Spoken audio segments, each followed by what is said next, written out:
Peter turned and saw that the disciple whom Jesus loved was following them. This was the one who had leaned back against Jesus at the supper and had said, "Lord, who is going to betray you?"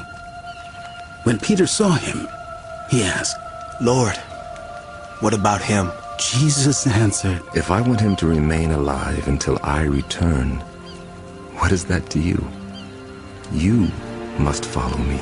Because of this, the rumor spread among the believers that this disciple would not die.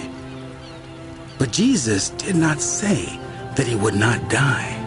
He only said, "If I want him to remain alive until I return." What is that to you?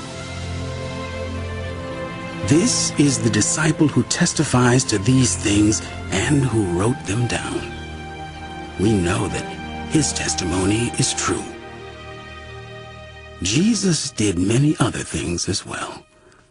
If every one of them were written down, I suppose that even the whole world would not have room for the books that would be written.